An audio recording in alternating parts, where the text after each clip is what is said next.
Shami Production, an Islamic record label.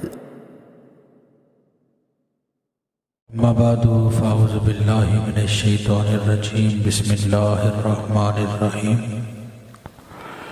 قال اللہ جل جلالہ فی القرآن المجید فلا اقسم بمواقع النجوم وإنه لقسم لو تعلمون عظیم آمنت باللہ صدق اللہ العظیم وصدق رسولہ النبی الکریم الامین یا صاحب الجمال و یا سید البشر من وجهک المنیر لقد نفر القمر لا يمكن الثناء كما كان حقه بعد خدا بزرگ توئی قصہ مختصر شاست حسین بادشاہ است حسین دین است حسین دین پناہ است حسین سرداد نداد دست در دست یزید حقا کے بنائے لا الہ است حسین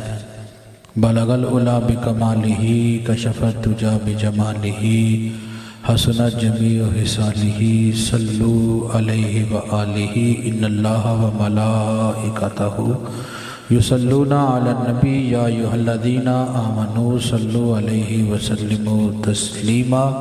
تمام احباب درود پاک پڑھ لیں۔ صلاۃ والسلام علیکہ یا رسول اللہ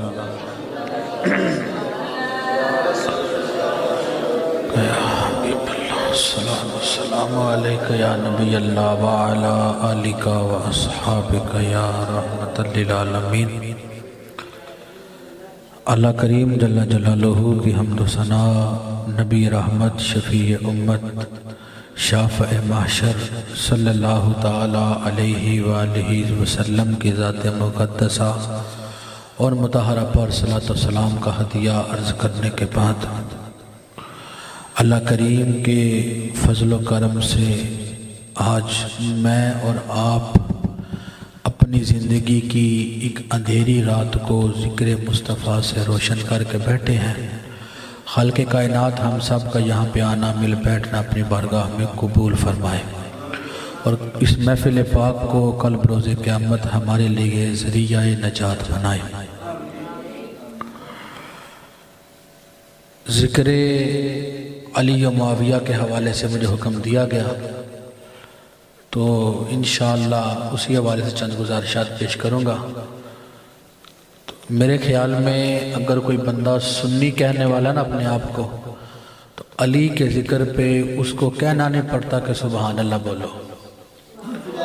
تو انشاءاللہ میں بھی امید کرتا ہوں مجھے بھی بولنا نہیں پڑے گا، کیونکہ صحابہ کرام علیہم رضوان فرماتے ہیں، ترمذی شریف کی روایت ہے، صحابہ کہتے ہیں کہ ہم جب بیٹھے ہوتے تھے، اسلام کی ابتدا تھی، لوگ باہر سے بھی آتے، نئے نئے مسلمان ہو رہے تھے، پگڑی بھی ہوتی تھی، سر چہرے پہ داڑھی بھی ہوتی تھی، اب بندہ بھی ساتھ بیٹھا ہے، پتہ نہیں چلتا تھا کہ مومن ہے یا منافق ہے، منافقین بھی ہمارے درمیان تھے۔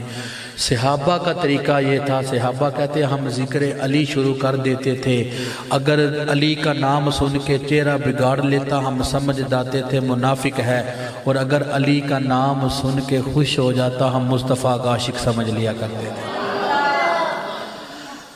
ہم اہل سنت و جماعت کا یہ عقیدہ اور نظریہ ہے کہ نسبت چیز کو عظیم بنا دیتی ہے، نسبت چیز کو عظیم بنا دیتی ہے۔ قرآن کا بھی مطالعہ کرے تو ہمیں پتہ چلتا ہے کہ نسبت کے سبب اللہ پاک چیز کو عزت عطا فرماتا ہے۔ ایک مثال سے سمجھانے کی کوشش کروں گا۔ جوتا، چپل میں اور آپ بھی پہنتے ہیں، اللہ کے نیک بندے بھی پہنتے ہیں۔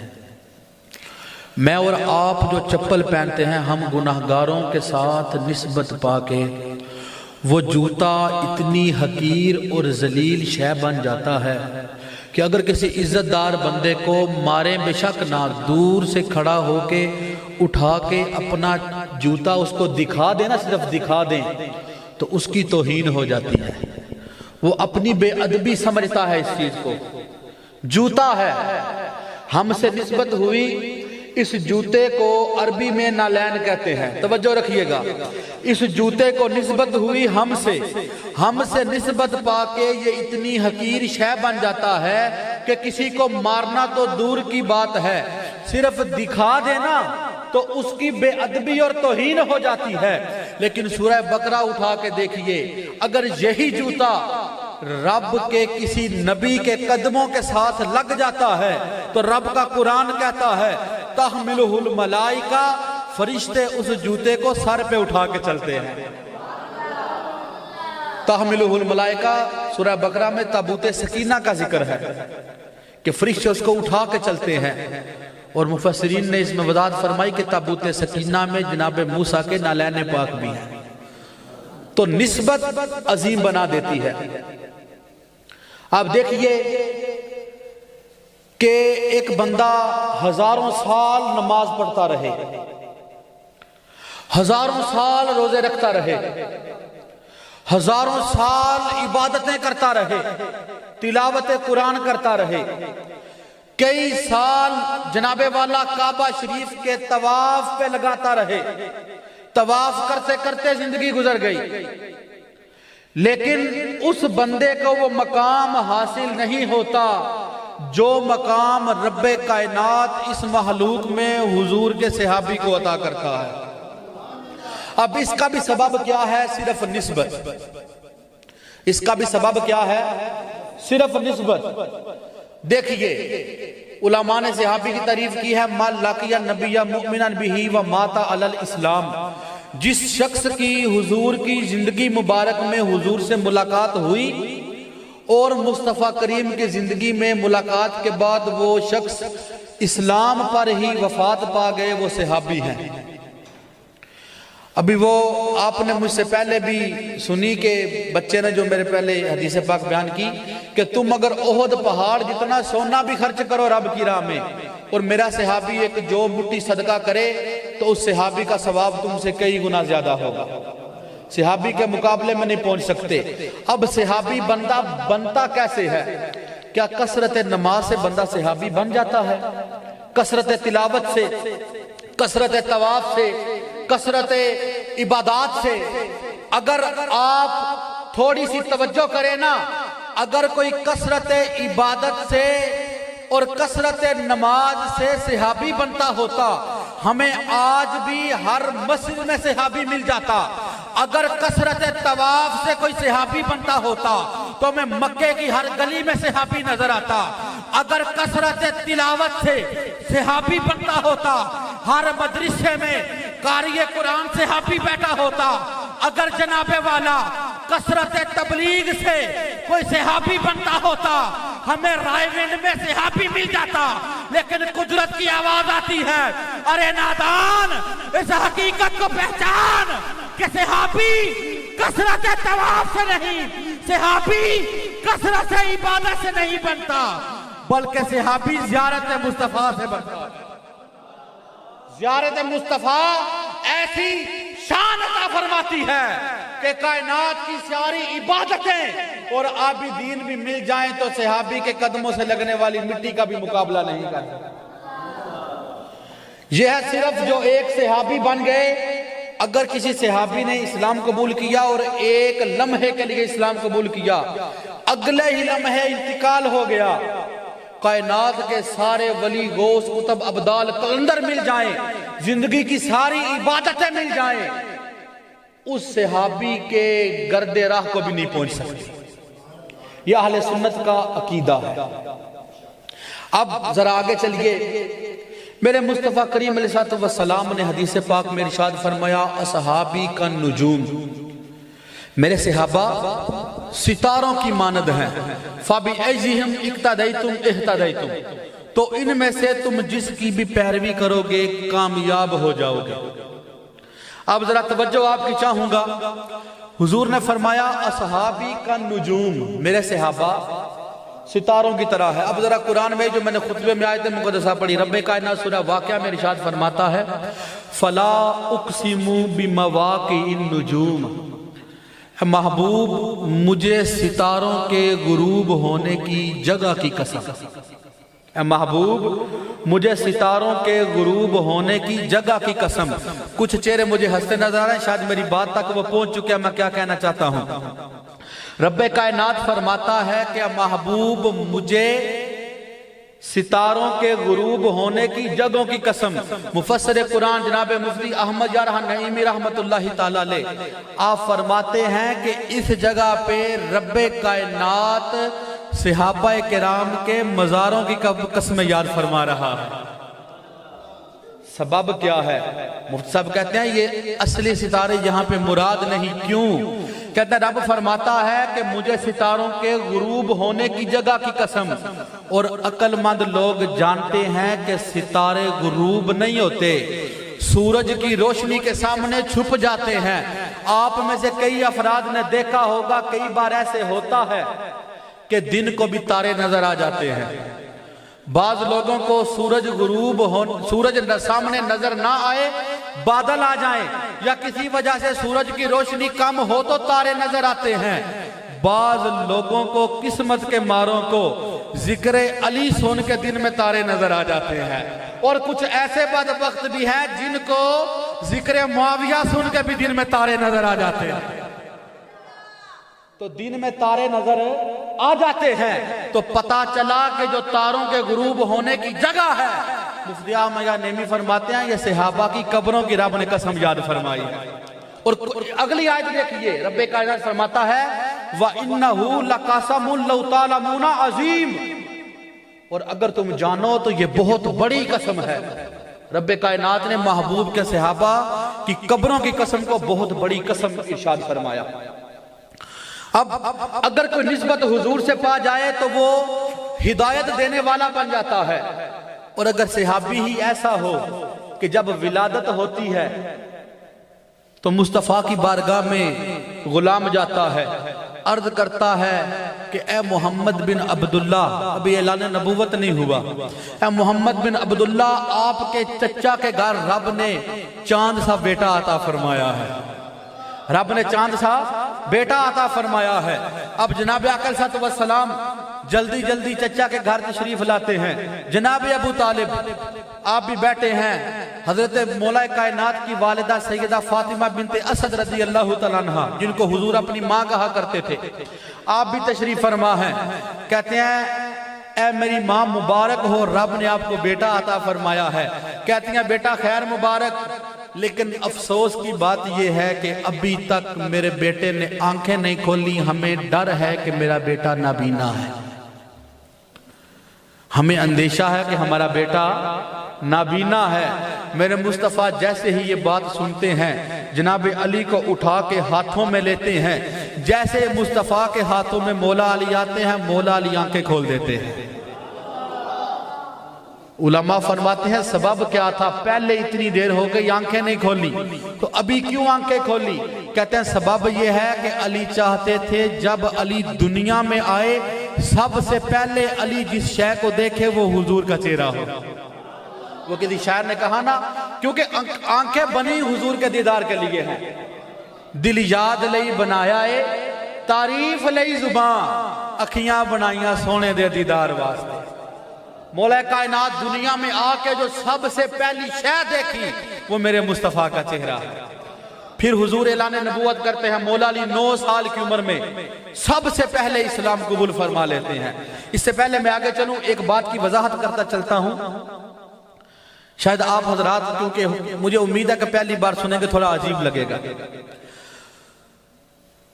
مولا علی رضی اللہ تعالیٰ عنہ کے بارے میں 2 طرح کی باتیں ہمارے معاشرے میں مشہور ہیں۔ اول یہ بات کہ آپ کعبہ شریف میں پیدا ہوئے، تو اس بات کی وضاحت کرتا چلوں کہ اس بارے میں 2 طرح کی حدیثیں موجود ہیں۔ بعض روایات میں یہ ہے، بالکل مستدرک الحاکم میں روایت موجود ہے کہ مولا علی کعبے میں پیدا ہوئے،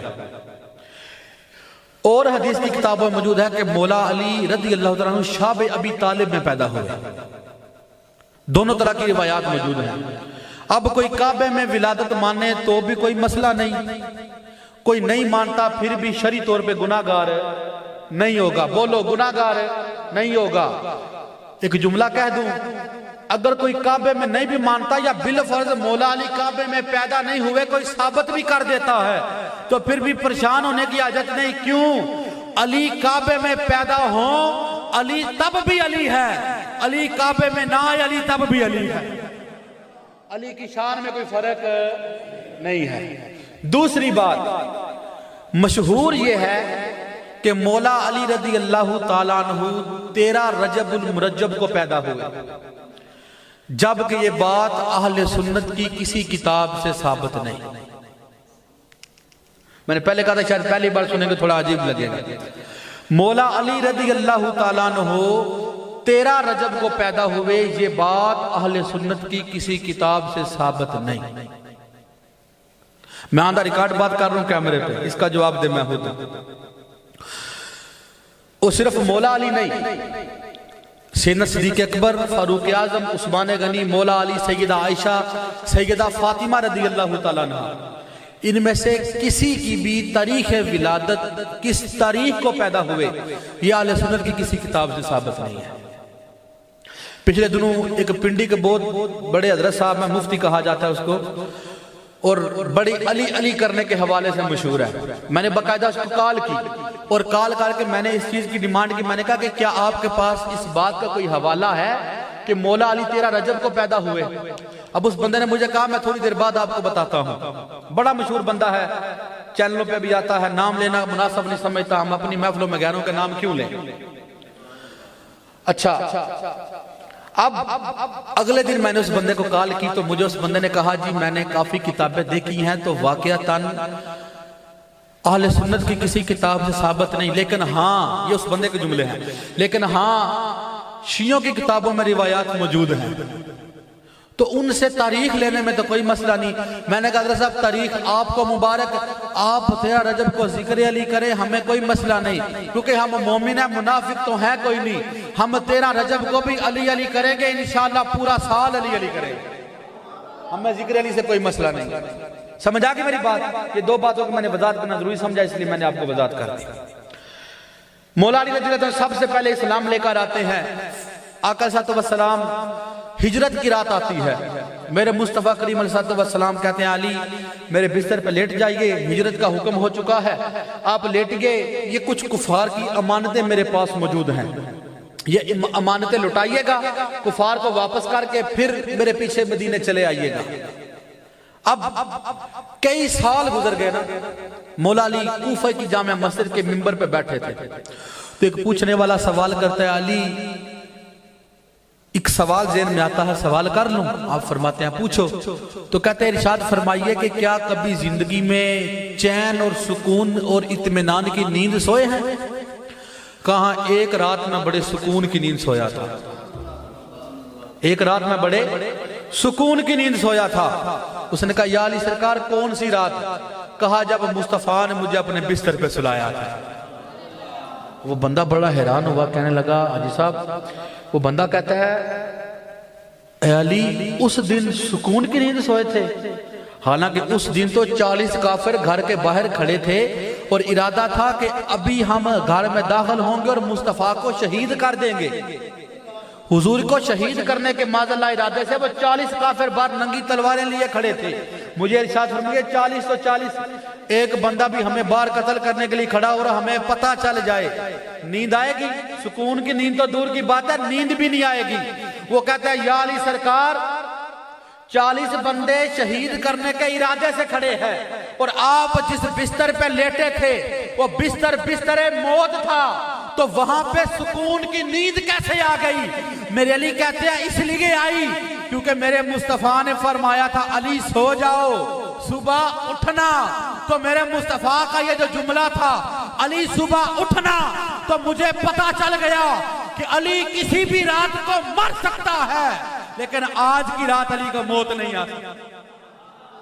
آج کی رات علی کو موت نہیں آ سکتی.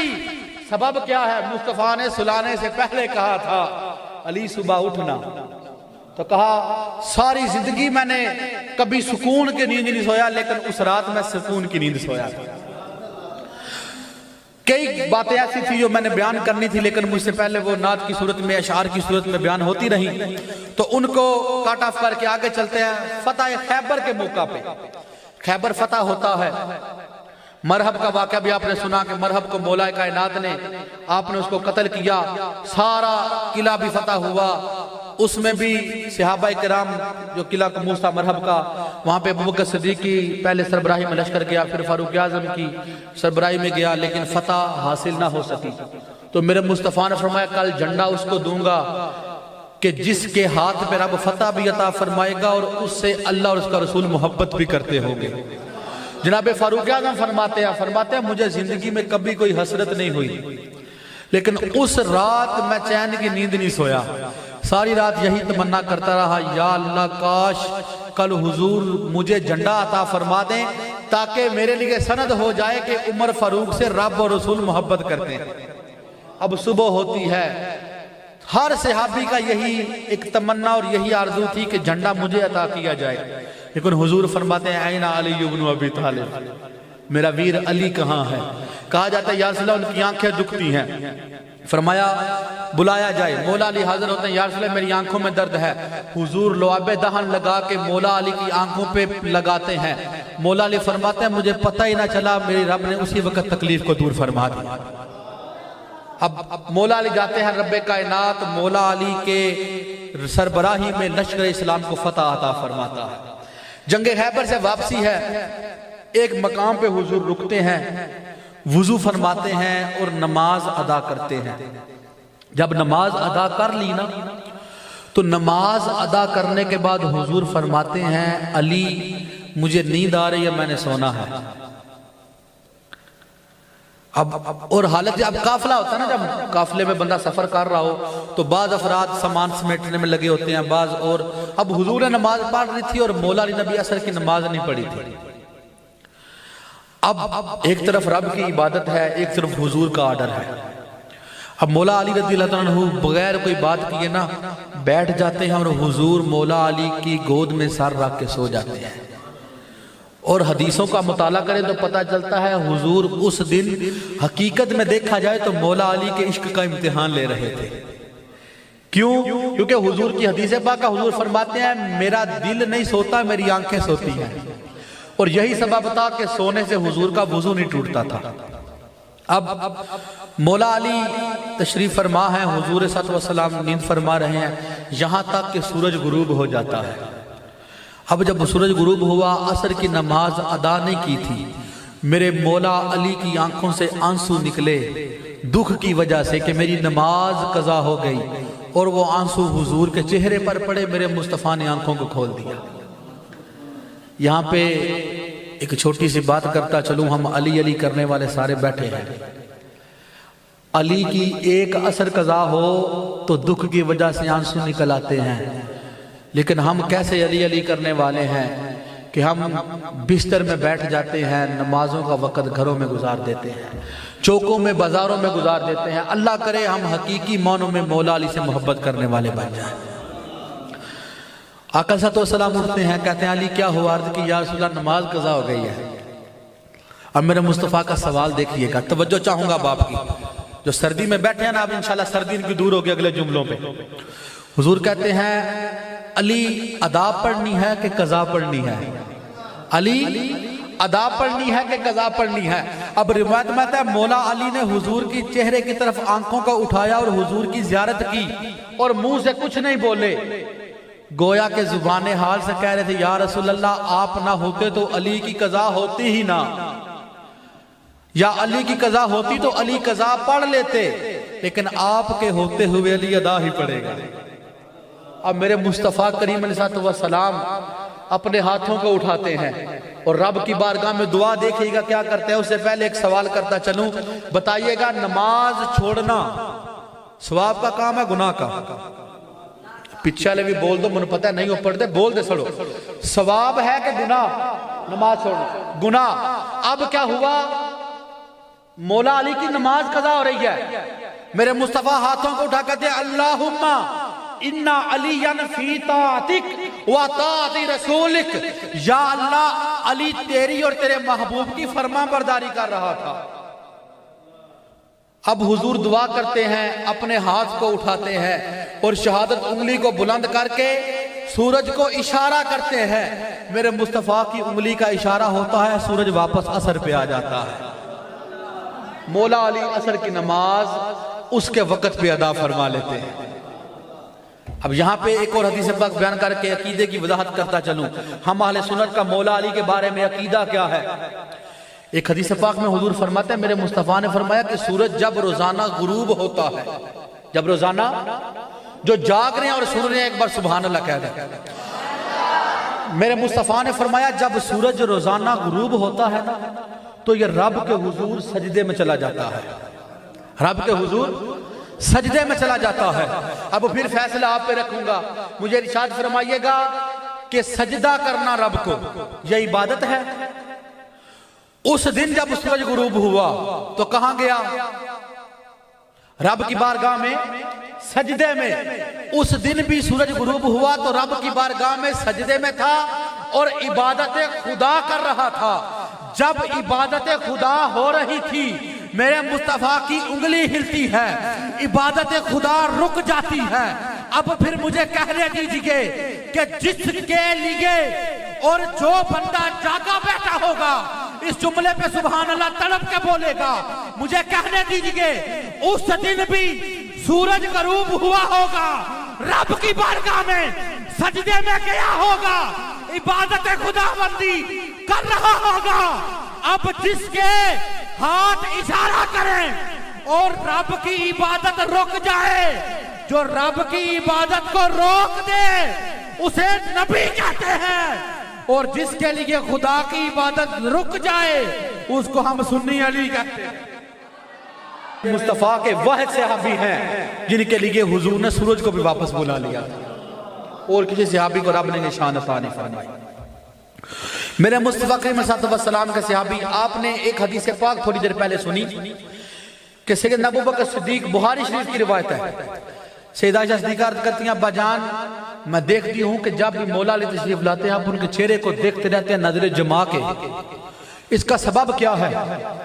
اب مولا علی رضی اللہ عنہ کے چہرے کو دیکھنے کا سبب جناب ابوبکر صدیق بیان کرتے ہیں اور کہتے ہیں کہ اس کا سبب یہ ہے کہ میں نے بیٹی حضور سے سنا ہے کہ میرے مصطفیٰ نے فرمایا النظر الی وجہ علی عبادہ، میرے ویر علی کے چہرے کو دیکھنے سے رب عبادت کا ثواب عطا فرماتا ہے۔ اب یہ آپ نے حدیث پہلے بھی کئی بار سنی ہوگی، اب دو چار گزارشات میری طرف سے قبول فرمائیے۔ اب اگر کوئی بندہ ایسا ہے کہ مولا علی کے چہرے کو نہیں دیکھ سکتا تو کیا کوئی صورت ہے کہ اسے بھی کوئی عبادت کا ثواب مل جائے؟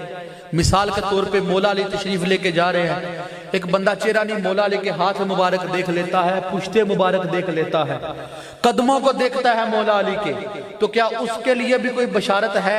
مشکات شریف اٹھائیے، میرے مصطفیٰ فرماتے ہیں النظر الی علی عبادہ، ایک میں فرمایا علی کا چہرہ دیکھنا عبادت ہے، دوسرے میں فرمایا النظر الی علی عبادہ، میرے ویر علی کو دیکھنا ہی رب عبادت کا ثواب عطا فرماتا ہے۔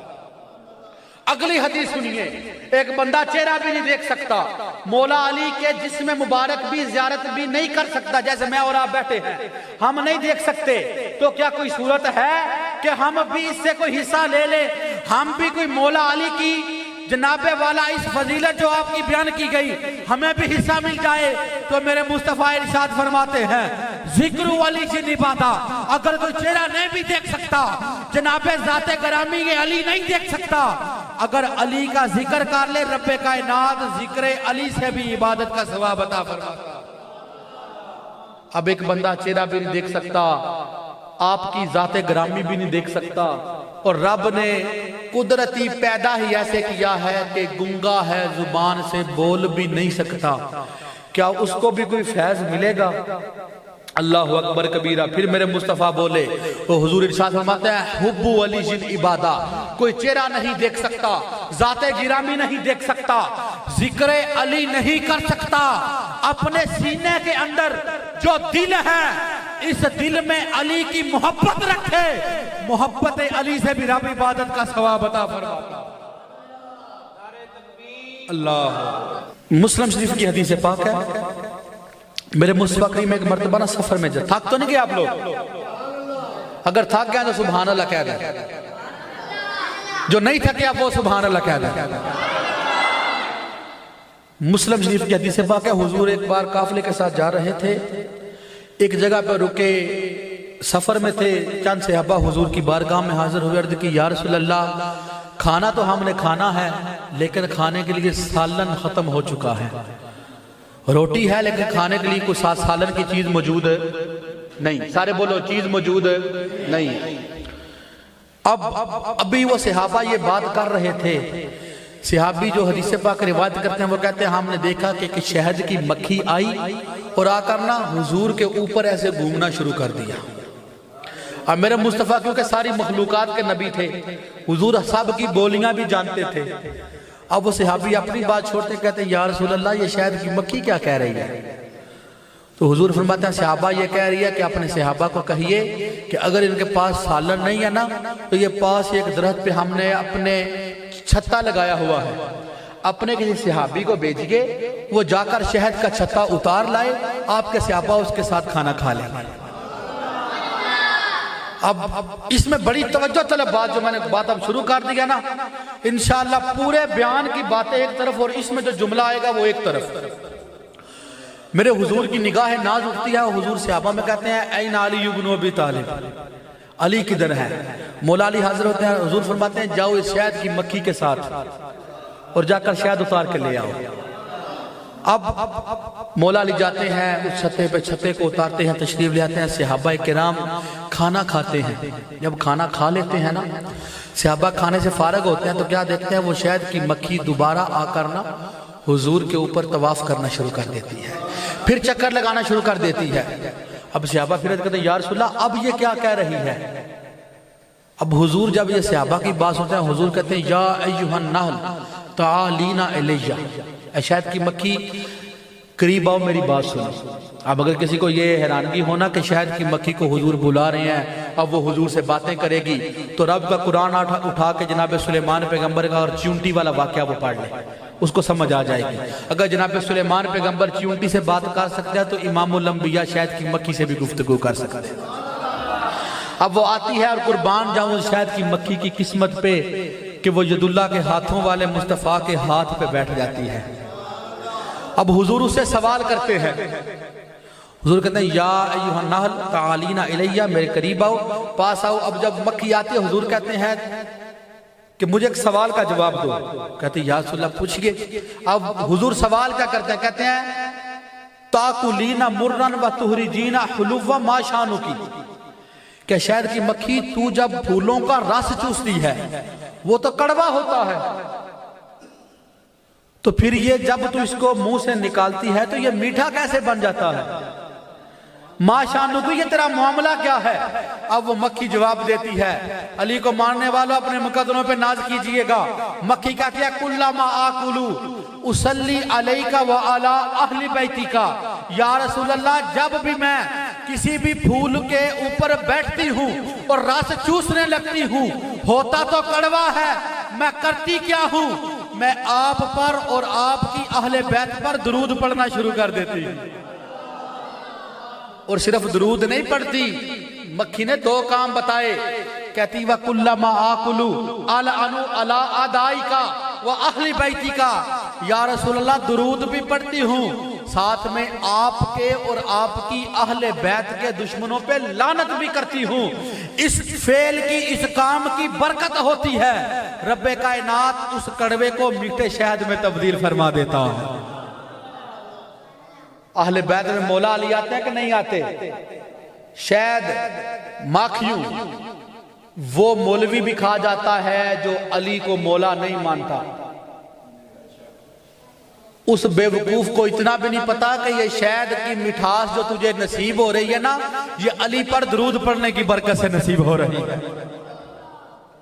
امام دمیری رحمت اللہ تعالی علیہ حیات الحیوان میں یہ شہد کی مکھی کے بارے میں لکھتے ہیں، فرماتے ہیں کہ اس کا جو چھتا ہوتا ہے نا، چھتا، اس میں پورا ایک نظام ہوتا ہے، ایک سسٹم ہوتا ہے۔ اس میں ہر شہد کی مکھی کا جو چھتا ہے نا، اس میں ایک داخلی دروازہ ہوتا ہے، وہاں پہ ایک شہد کی مکھی بیٹھی ہوتی ہے جس کو امیر النحل کہتے ہیں۔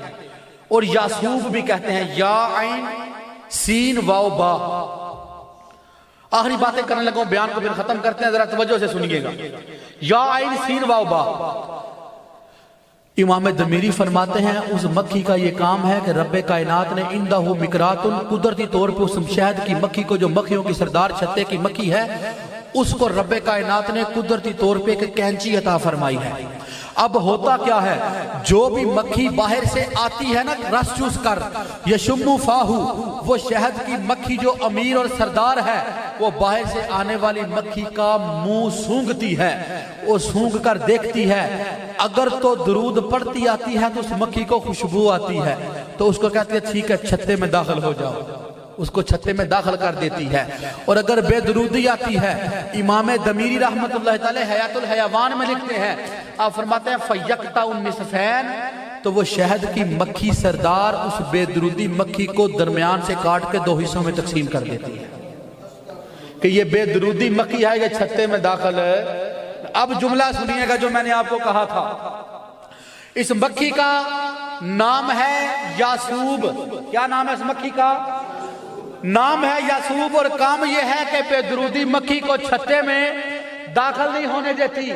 کتب حدیث اٹھائیے، میرے مصطفیٰ فرماتے ہیں علی یاسوب المسلمین، علی یاسوب المؤمنین۔ میرے مصطفیٰ فرماتے ہیں کہ اے لوگو، میرا علی مومنین کا یاسوب ہے، میرا علی مومنین کا یاسوب ہے۔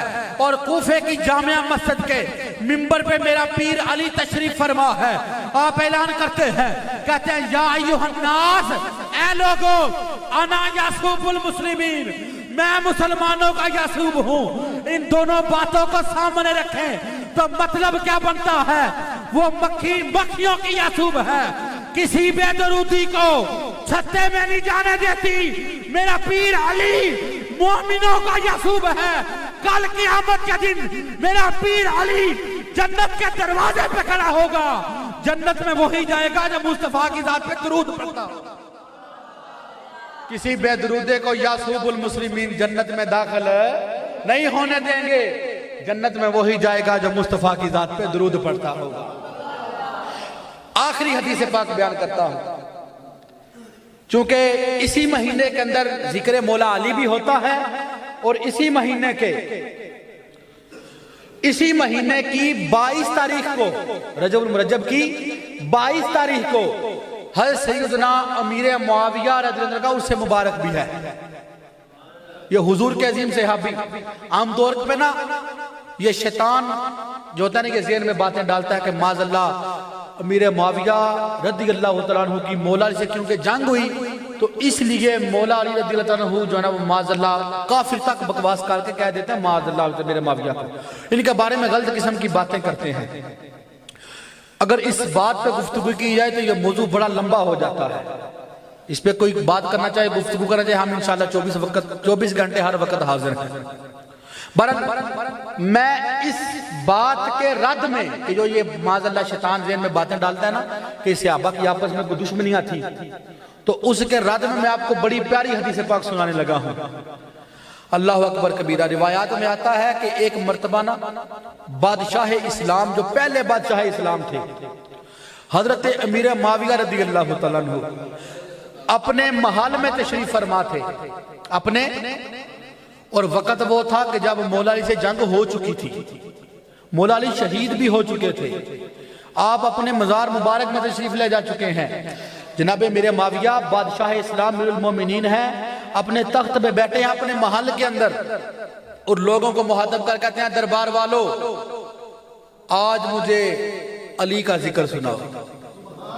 آج مجھے معلوم ہوا کہ لوگوں کو اکٹھا کر کے ذکر علی کرنا جناب معاویہ کی سنت ہے۔ اب سنیے گا ذرا، انشاءاللہ ایمان تازہ ہو جائے گا۔ اور جو یہ وسوسے ذہن میں آتا ہے نا شیطان کی طرف سے، اور بکواس بازیاں جو افراد کرتے ہیں معاذ اللہ کہ ان کے آپس میں دشمنیاں تھیں، وہ ساری باتیں اس حدیث کو سننے کے بعد ذہن سے نکل جاتی ہیں۔ اگر بندے کا پتر ہو، بندے کا پتر ہونا ضروری ہے۔ مولا علی فرماتے ہیں کہ مولا علی کا، میرے معاویہ فرماتے ہیں مجھے آج علی کا ذکر سناؤ، اور آگے جملہ سنیے گا، فرماتے ہیں دربار والو، آج تم میں سے جو کوئی بھی مجھے علی کی شان میں ایک شعر سنائے گا، ہر ایک شعر کے بدلے اسے 1000 سونے کے سکے تحفے میں عطا کروں گا۔ ماشاءاللہ عقل مند بیٹھے ہیں، پاکستان کے حالات بھی آپ کے سامنے ہے، آپ کو کوئی 1000 سونے کے سکے آج دے دے تو کیا ہوگا؟ اور 1500 سال پہلے جناب معاویہ کہتے ہیں ذکر علی میں جو ایک شعر سنائے گا 1000 سونے کا سکہ ایک شعر کے بدلے دوں گا۔ اب جو راوی ہیں وہ کہتے ہیں کہ اب لوگ کھڑے ہوئے اور کئی شعر لوگوں نے سنائے جناب مولا علی کی شان میں، جہاں سے شروع ہوتے گئے ذکر علی میں شان میں شعر سناتے گئے، جس نے جتنے شعر سنائے جناب میرے معاویہ نے ذکر علی سن کے ہر شعر کے بدلے میں 1000 سونے کے سکے عطا فرمائے۔ اب جب سارے اہل دربار ذکر علی سنا چکے، جناب معاویہ اپنے تخت پہ کھڑے ہوتے ہیں اور کہتے ہیں دربار والوں تم لوگ جتنی علی کی شان بیان کر سکتے تھے تم لوگوں نے کر لی اور میں نے سن بھی لی، لیکن میری بات سن لو، تم سے جتنی شان علی بیان ہو سکتی تھی تم نے کر لی، لیکن میں معاویہ یہ سمجھتا ہوں کہ علی کی ذات اس سے بھی بلند ہے۔ جتنی شان بیان تم لوگوں نے کر دی نا علی کی ذات ہے۔ اب دربار میں سے ایک بندہ کھڑا ہو جاتا ہے، کھڑا ہوتا ہے، عرض کرتا ہے اے امیر المومنین، مولا علی کی اتنی شان ہے تو کیا علی آپ سے بھی افضل ہے؟ اللہ اکبر کبیرہ۔ بندہ بادشاہ وقت ہو، امیر المومنین ہو، حضور کا صحابی، بندہ بھی عام کوئی نہیں، جنتی صحابی۔ اب بندہ کھڑا ہوتا ہے، کہتا ہے کیا علی کی اتنی شان ہے تو کیا علی آپ سے بھی افضل ہے؟ اللہ اکبر۔ امیر معاویہ نے جو الفاظ آگے ارشاد فرمائے نا وہ صرف الفاظ نہیں تھے، وہ عقیدہ تھا جو آپ نے اہل سنت کو دیا۔ آپ نے ارشاد فرمایا، آپ نے فرمایا سوال کرنے والے تم سوال یہ کر رہے ہو کہ کیا آپ افضل ہیں یا جناب مولا علی؟ آپ فرماتے ہیں سوال کرنے والے سن لو، میں اور علی کا مقابلہ تو دور کی بات ہے، میں معاویہ، میری ساری آل اولاد اور میرا سارا خاندان مل کر بھی علی کے قدموں سے لگنے والی مٹی کا بھی مقابلہ نہیں کر سکتے۔ صحابہ آپس میں ایسے محبت کرتے تھے، صحابہ آپس میں ایسے محبت کرتے تھے، اور ذکر علی اپنے دربار میں کروا رہے ہیں اور ذکر علی کرنے والوں کو تحفے بھی عطا فرما رہے ہیں۔ اللہ کرے کہ ہم بھی صحابہ کرام کا اس طرح ذکر کرنے والے اور حقیقی معنوں میں صحابہ کی محبت کا صرف نام نہیں، حقیقی معنوں میں صحابہ سے محبت کرنے والے بن جائیں۔ آخر میں دعوت فکر کے طور پہ عرض کروں گا، آپ نے بھی چند منٹ پہلے سنا کہ میرے پیر علی کی ایک نماز قضا ہوئی تو آنکھوں سے آنسو آ گئے تھے۔ اب سوچئے گا ذرا، ماشاءاللہ آپ لوگ مجھ سے زیادہ تجربہ کار، زیادہ عمروں والے، زیادہ عقل مند بیٹھے ہیں، صرف باپ تک بات نہیں رہتی، باپ کا اثر اولاد میں بھی جاتا ہے۔ جب باپ کی ایک اثر قضا ہو تو سورج واپس آ جاتا ہے، اب اس کا اثر اولاد میں ایسے جاتا ہے کہ کربلا کی تپتی ریت ہے، اس تپتی ریت کے اوپر جب لوگ دیکھتے ہیں کہ حسین ابن علی ہمارے سامنے ڈیر نہیں ہو رہے تو جناب حسین رضی اللہ عنہ سجدے میں سر رکھتے ہیں تو آپ کا سر اتار دیا جاتا ہے۔ ہم حسین ابن علی کو بھی ماننے والے، ہمارے امام ہیں جناب امام حسین رضی اللہ عنہ، اور جناب علی بھی ہمارے امام ہیں، ہم جن کا نام لینے والے، ہم حسینی بھی اپنے آپ کو کہیں اور پھر نماز نہ پڑھیں تو یہ بات سمجھ نہیں آتی۔ میری شاید بات کسی کو کڑوی لگے تو ایڈوانس معذرت کرتا ہوں۔ ہم نعرے حسینی ہونے کے لگائیں اور کام یزید والے کریں۔ یزید نماز نہیں پڑھتا تھا، یزید نمازی نہیں تھا، یہی سبب تھا کہ میرے امام حسین نے فرمایا میں تیری بیعت نہیں کروں گا۔ اگر ٹھیک ہوتا تو امام علی مقام کو بیعت کرنے میں کیا معاملہ تھا، کیا حرج تھا؟ وہ بے نمازی تھا، نماز نہیں پڑھتا تھا۔ اور ایک جملہ کہہ کے خطاب کو ختم کرتا ہوں، اگر سمجھنا ہوگا تو اسی بات کو سمجھ جائیں گے۔ آپ میں سے کوئی ایسا بندہ ہے جو جناب سلطان باہو کو جانتا ہو؟ ہاتھ کھڑا کیجئے گا جو سلطان باہو کا نام سنا ہو، جس نے سلطان باہو رحمت اللہ سب نے ماشاءاللہ سنا ہوا ہے۔ ہم ماننے والے ہیں سلطان باہو کے، سارے ماننے والے نا۔ اب سلطان باہو کی ایک بات کہوں گا، ایک جملہ کہہ کہ میں بیان ختم کر دوں گا۔ سلطان باہو رحمت اللہ تعالی فرماتے ہیں، آپ کے اقوال میں آتا ہے کہ بے نمازی سے بے نمازی سے خنزیر بھی پناہ مانگتا ہے۔ اب فیصلہ میں آپ پہ چھوڑتا ہوں، کہیں میں ان بدبختوں میں سے نہیں کہ جس کو بے نمازی ہونے کے سبب رب کی رحمت سے اتنا دور کر دیا گیا کہ خنزیر جیسا ناپاک جانور بھی اس سے پناہ مانگتا ہے۔ اللہ پاک ہم سب کو حقیقی معنوں میں مولا علی سے محبت کرنے کی توفیق عطا فرمائے۔ وما علینا الا البلاغ المبین۔